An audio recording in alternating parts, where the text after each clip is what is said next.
Hola, ¿qué tal? ¿Cómo están? Hoy voy a comentarles mi última lectura, el retrato de casada de Maggie O'Farrell. Maggie O'Farrell es una escritora británica, una autora muy importante británica hoy en día en la literatura inglesa. Bueno, está en su momento. Quizá tocó la cúspide con Hamnet, una novela que publicó, si no me equivoco, en 2020, 2021. Entonces se convirtió en un bombazo y de hecho incluso aquí en España se le considera una de las mejores novelas y hubieron medios que la tuvieron como la mejor novela del año, ¿no? Una novela que ya era, como en este caso el retrato de Casada, una ficción histórica, ¿no? A través de hechos que sucedieron. Entonces Maggie O'Farrell convierte, ¿no? O traslada sus obsesiones narrativas, literarias, a estos hechos y los modifica, ¿no? Dándole un sentido, digamos que tiene una vigencia, una universalidad, ¿no? En este caso, en esta novela, ella coge a un personaje que existió, un personaje que fue la duquesa Lucrecia, Lucrecia de Ferrara de Medici, hija de Cosimo I de Medici. eh, Formó parte, ¿no? de esta dinastía o como se le llame de los de Medici, que fueron estos personajes tan poderosos y además, bueno, estos condes pues que gobernaron en Florencia en los años del esplendor del Renacimiento, ¿no? Este Cosimo I se casó con Leonor Álvarez de Toledo y Osorio, una mujer española, ¿no? Eh, que por lo visto era pues una mujer muy atractiva, con mucho carácter, muy conservadora, ¿no? Tenía digamos, le habían inculcado una disciplina y una formación muy represora, ¿no? Digamos que estaba preparada para ser madre de muchos hijos y además darles a estos hijos todas las herramientas para que consiguieran casarse con personajes que estratégicamente eran indicados, ¿no? Para la prosperidad del condado, ¿no? De los de Medici. Entonces, bueno, en este contexto, ¿no? De renacimiento, bueno, de tanto arte, ciencia, nace la quinta hija, que en este caso en la novela es la tercera hija, pero históricamente fue la quinta, que fue esta Lucrecia, ¿no? Su hermana mayor, María, es la que en teoría la que tendría que haberse casado con Alfonso II de Ferrara, ¿no? El duque de Ferrara. Pero en vísperas de la boda, ¿no? Ya estaba el trato cerrado, ya estaba todo hecho para que se casaran. María se enfermó y murió, ¿no? Murió repentinamente. Y para rescatar, salvar el trato que ya tenían con los Ferrara, Cosimo y su mujer le proponen, ¿no? A la pequeña Lucrecia, ¿no? Como la reemplazante de María. Pero claro, había un gran problema, que era que Lucrecia en ese entonces tenía 11 o 12 años. Entonces la casaron con 13 años, pero Leonor puso como condición que su hija tendría que vivir con ella todavía un par de años más hasta que le viniera la regla, ¿no? No era una mujer todavía, era una niña, ¿no? Entonces este personaje históricamente es representativo porque fue la primera mujer de Alfonso II de Ferrara, pero murió a los 16 años, ¿no? Murió, no se sabe si enferma o envenenada, ¿no? Ahí eso queda como un misterio sin resolver de la historia, ¿no? Sin embargo, en 1872, si no me equivoco, en 1842, Robert Browning, el poeta Robert Browning, escribió un poema que se llama Mi última duquesa. Mi última duquesa es un monólogo dramático de un personaje de Browning, pero que representa a este Alfonso II. La situación es que Alfonso le está contando a un emisario qué cosa es lo que sucede o sea, quién es la persona que está retratada, ¿no? Le está mostrando un retrato, el retrato de su primera duquesa, ¿no? Este es el poema, ¿no? Lo leo porque no es excesivamente largo. Esa pintada ahí es mi duquesa, mi última duquesa.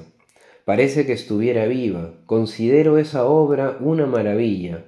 Fray Pandolfo apremiado, trabajó con esmero y ahí ve usted el resultado.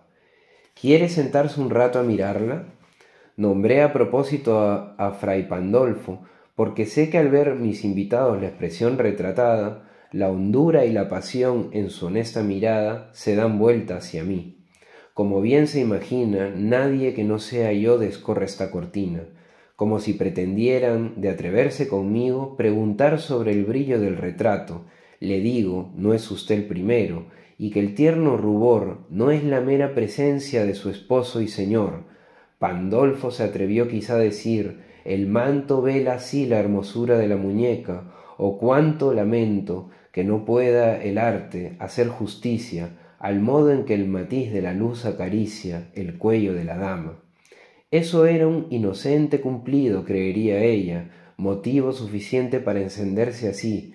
Ella era demasiado, ¿cómo decirlo?, fácil de contentar. Su estado normal era el asombro. Cualquier cosa que viera la dejaba admirada. Señor, como si fuera todo igual de valioso, mis regalos, la huida, de la luz al ocaso, la rama florecida, que arrancó para ella un bruto en el jardín, la mula blanca en la que se paseaba, en fin, todo esto que le digo, cada una de estas cosas, hubiera suscitado palabras elogiosas o su rubor al menos, ella lo agradecería a cualquiera, y está bien, pero parecía que igualaba los siglos de alcurnia de mi nombre a cualquier otro don. ¿Y cómo puede un hombre como yo rebajarse a marcar nimiedades de ese tipo?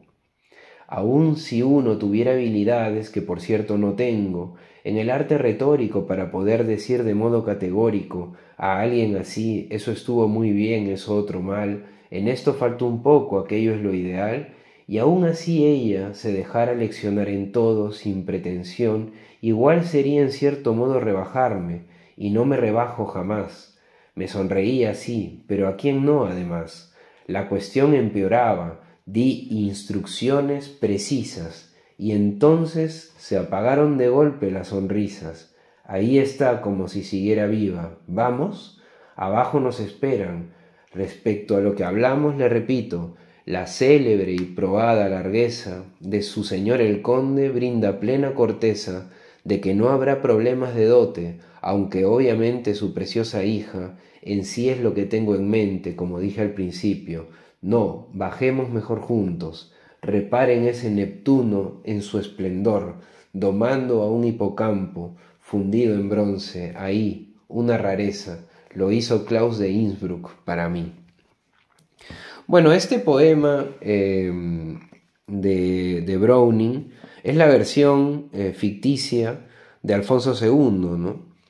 De los defectos de esta duquesa Lucrecia, la retratada, que, bueno, pues era una mujer graciosa, según este Alfonso, pero le parecía todo bonito, ¿no? Parecía como que todo le parecía igual de bonito, todo todo le generaba asombro, y eso él no lo podía soportar, ¿no? Porque claro, él era mucho más que otras cosas, y parecía que ella con esa ese asombro que tenía, pero claro, uno piensa, ¿no? Esta niña Lucrecia tenía 13, 14 años, 15, ¿no? Eh, en fin, hay una frase que es bastante elocuente, que es: di instrucciones precisas y entonces se apagaron de golpe las sonrisas, ¿no? En este poema, ahí de una forma tan fina, tan aristocrática, Alfonso II, este ficticio Alfonso II, eh, confiesa, ¿no?, que realmente pues él, así, fue él quien la mandó matar, ¿no? Bueno, parece ser que a Maggie O'Farrell este poema le, le prendió la chispa, ¿no? Y empezó a investigar sobre la vida, además casi anónima porque no había información sobre la vida de Lucrecia. Pues ha hecho una gran investigación esta mujer, esta gran escritora británica, y con esa pericia que le caracteriza, ha escrito esta novela El retrato de Casada, ¿no?, que nos cuenta la corta, la breve vida de esta Lucrecia, reproduciendo algunos hechos reales, algunos hechos que están registrados en la historia, pero también ha, digamos, hecho conectar ciertos hechos con otros para, bueno, para que la novela tenga una estructura coherente. Y además, donde ha estado su mayor trabajo ficcional es en desarrollar la naturaleza del personaje de Lucrecia a partir de los rasgos que, por ejemplo, aparecen en este poema, ¿no? Hay una serie de rasgos en este poema que aparecen y van a ir apareciendo en la novela, ¿no? Lucrecia es un personaje, pues, es una chica que tiene un talento innato para la pintura, ¿no? Dibuja y pinta muy bien, se siente realizada cuando pinta, ¿no? Además tiene un talento muy grande. Ha tenido los mejores preceptores, ¿no?, por supuesto, siendo hija de Cosimo I. Y además este hombre les daba la misma preparación a sus hijos y a sus hijas, no escatimaba en ese sentido. Pero tiene la desgracia, la pobre Lucrecia, que de pequeña ya queda condenada, pues, ¿no?, por la muerte de su hermana, porque al morir María, por supuesto, ella tiene que cargar en los hombros la responsabilidad de ser la mujer de este Alfonso II, que además tiene fama de ser un poco agresivo, ¿no? Entonces la novela nos va a contar primero, en una primera etapa, la infancia de Lucrecia, estos avatares con sus hermanas y su madre. La madre, pues ya les he dicho, Leonor Álvarez de Toledo, una mujer muy tradicional, conservadora, ¿no?, que las tenía las hijas pues a rajatabla, olvídate, no podían hacer nada. No podían ver a nadie, solo podían ver a los preceptores, se podían ver entre ellos, pero nadie podía verlos, no podían salir, no podían salir al exterior, ¿no? Entonces, todo esto lo narra, ¿no?, con una, digamos, con una gran amplitud, Maggie O'Farrell, una parte de la novela quizá la que más me ha costado, y a partir del momento en el que empieza pues todo el culebrón con Alfonso II, la cosa se pone más interesante, ¿no? Ella tiene que casarse, y bueno, hay momentos que me gustaría leer algunos fragmentos, porque hay momentos en los que vamos a ver, por ejemplo en este momento, ¿no?, en el que a ella le va a venir, le viene la regla, ¿no? Y entonces ya es un momento terrible, porque es un momento en el que ella se hace como mujer, pero al mismo tiempo es su condena, ¿no? Porque todos están esperando que le venga la regla para que se vaya pues con Alfonso, ¿no? Entonces aquí tenemos esto, ¿no? Cuando esto ocurre. Lucrecia sonrió a su madre sin saber muy bien por qué había hecho para merecer tanta alabanza, tanta atención, ¿no? Acababa de menstruar. Todo el mundo se volvió a mirarla, las tres ayas dejaron de vestir a los niños, se les cayeron las manos a los lados. Eleonora señalaba y Lucrecia se miró. ¿En qué había cambiado tanto para que su madre reaccionara de esa forma? Solo vio la larga tela del camisioto, los pies descalzos, los tablones del suelo. Mirad, insistió la madre. Después cruzó la habitación a grandes pasos, cogió a Lucrecia por los brazos y le dio media vuelta, de modo que le puso de cara a la pared. Oyó a la espalda un coro de exclamaciones. «¡Oh!», murmuró una de las damas. «¡Ah!», suspiró la otra. «Que sea muy enhorabuena». «¿Lo veis?», preguntó Eleonora, muy satisfecha, pero no hablaba con Lucrecia. La niña, perpleja, se volvió a un lado y después al otro intentando averiguar qué veían ellas, qué tenía hoy de notable en la espalda, y entonces lo vio. En el medio de la camisa una forma de color rojo oscuro parecida a una isla, una tierra ignota rodeada de un inmenso mar blanco. Se dio cuenta de que tenía una conocida sensación de pesadez en el abdomen, como si un puño se abriera y se cerrara entre las tripas. Eleonora ordenó que bajara a alguien e inmediatamente avisara a su excelencia. «Mandarán noticias hoy mismo a Ferrara y se harán los preparativos de los esponsales para que los de ahí vengan a Florencia». Era todo muy emocionante. Muy emocionante menos para Lucrecia, por supuesto, ¿no?, que se estaba muriendo de miedo. Vemos ahí un poco, ¿no?, de esta primera etapa de la vida de Lucrecia y el momento, ¿no?, momento determinante en que la pobre niña pues es entregada a este Alfonso II, que está desesperado porque tiene que tener herencia, ¿no? Tiene que tener un heredero, porque si no el hijo de la hermana se va a quedar con el poder, ¿no? Va a ser el que va a tomar el poder después de Alfonso, ¿no? Y Alfonso quiere tener su descendencia, ¿no? Entonces, bueno, luego ya empieza todo como les digo, el culebrón, que es lo que la verdad más he disfrutado, ¿no? Hay que decir que es un estilo omnisciente por momentos, porque vemos como aquí, ¿no?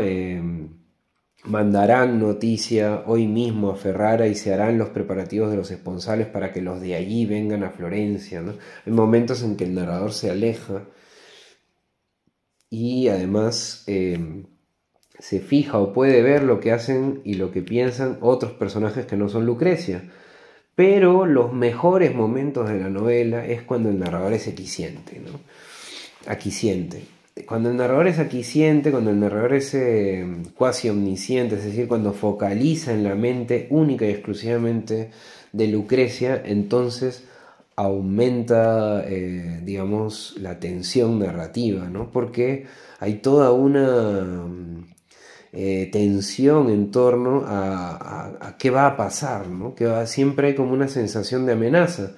Una sensación de amenaza que parte desde el origen de la novela, porque antes de que la narración empiece, Maggie O'Farrell ya nos informa de que la historia va a ir de Lucrecia, esta niña que muere, no se sabe si enferma o envenenada a los 16 años, ¿no?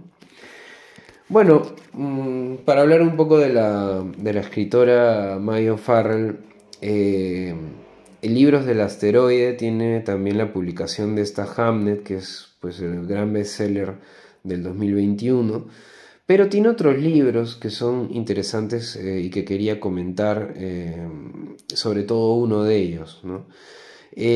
Porque ya pues, o sea, lees la novela, una novela histórica, sí, tiene todo esto, esta gran pericia, una novela de 400 páginas, personajes muy trabajados, ¿no? Pero ¿qué hay detrás de esto, no? ¿Por qué Maggie O'Farrell escribe la versión de Lucrecia, ¿no?, respondiendo a este poema de Browning? Hay que ver qué cosa ha escrito Maggie O'Farrell antes para darnos cuenta de que hay un tema para ella, entre el tema de la mujer, por supuesto, ella es una mujer, pero por otro lado el tema de la infancia, ¿no?, de los niños, y sobre todo de la muerte y la infancia, ¿no? Esta cosa incómoda que es que los niños se mueran, es algo que a ella la tiene ahí sujeta, ¿no? Además, esta niña Lucrecia, que va a morir a manos de Alfonso, eso es lo que en teoría va a suceder, eh, entonces, y bueno, además es lo que sucedió en la historia real, es un hombre fuerte, mayor, tiene 27 años y la niña tiene 15, 16, ¿no?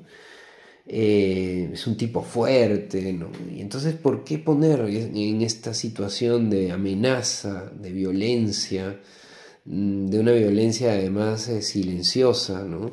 No se sabe exactamente qué va a pasar, la novela tú vas avanzando porque quieres saber cómo muere esta chica, ¿no? Y además tienes la esperanza de que sortee la muerte, aunque sabes que eso casi es imposible, ¿no? Eh, bueno, hay un libro que también está en Libros del Asteroide que se llama Sigo aquí. Este libro es muy interesante, tiene relatos, eh, 7 relatos autobiográficos que Maggie O'Farrell los ha hilvanado a partir de la experiencia o de su experiencia con la cercanía de la muerte, ¿no? Entonces, bueno, los relatos son algunos muy duros, otros muy elocuentes, pero hay uno que es el primero, es el primero de todos, y se llama, me parece que es El Cuello. Cuello se llama, y es un texto de 1990, en el que Maggie O'Farrell va a contar una experiencia que ella tuvo camino al trabajo, me parece, que es que se le acerca un tipo, ¿no? En medio del camino, un camino de campo, y un tipo alto, fuerte, un poco enfermo, un poco así con cara de loco, ¿no? Y lleva una correa con unos prismáticos, ¿no? Entonces se le empieza a hablar de los patos y bueno, es muy tensa esa escena que además la va entrecortando y nos va contando que unas clases de judo que hizo antes, que tenía todas las técnicas para atacar a una persona que digamos que se le tirara encima y bueno, va contando varias cosas, ¿no? Y vemos que en un momento este tipo coge la correa y se la pasa por el cuello, ¿no? Entonces, claro, ahí corta ella el relato y se va a la policía al día siguiente a denunciar esto, ¿no? Por supuesto, el policía le quita peso, se burla un poco de ella. Y días más tarde, ella está en un albergue haciendo camas, está trabajando, y llega la policía, ¿no? Y le pide información sobre lo que le sucedió y le pide además que identifique al personaje este en la foto, ¿no? Y ella lo identifica. Entonces, claro, eh, a partir de ahí, ella le pregunta, ¿no? A la policía, oye, ¿qué ha pasado? ¿No? ¿Ha matado a alguien? Y no le quieren decir nada, ¿no?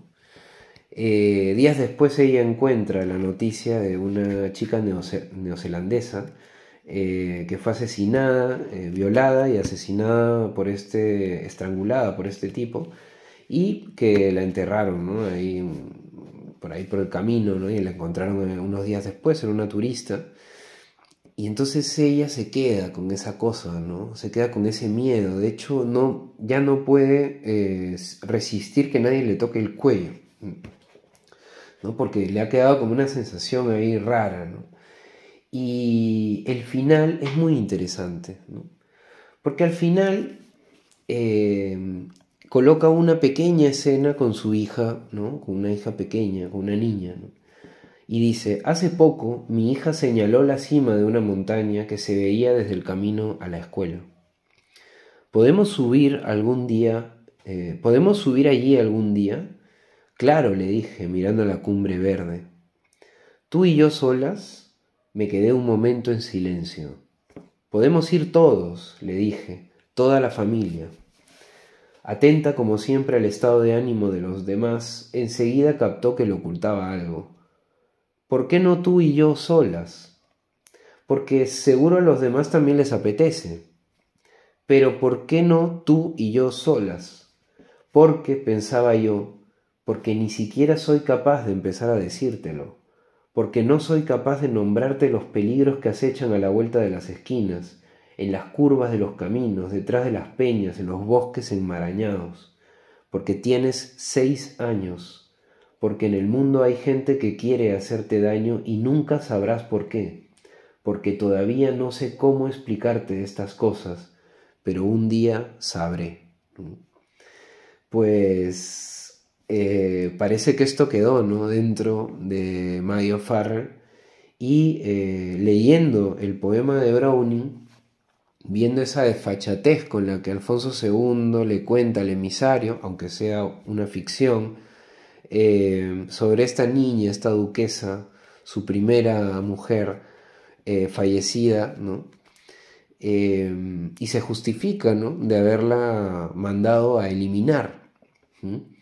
Quizás hay ahí algo, ¿no?, de Mayo Farrell que la empuja a escribir esta historia, esta ficción histórica, que les recomiendo a quienes les guste las novelas reposadas, son novelas que nos pueden acompañar un par de semanas, porque es una novela que realmente vale la pena ir leyendo y, cómo no, ir contrastando también con los hechos históricos. En ese sentido, hay que decir que Mayo Farrell ha hecho un trabajo brutal, ¿no?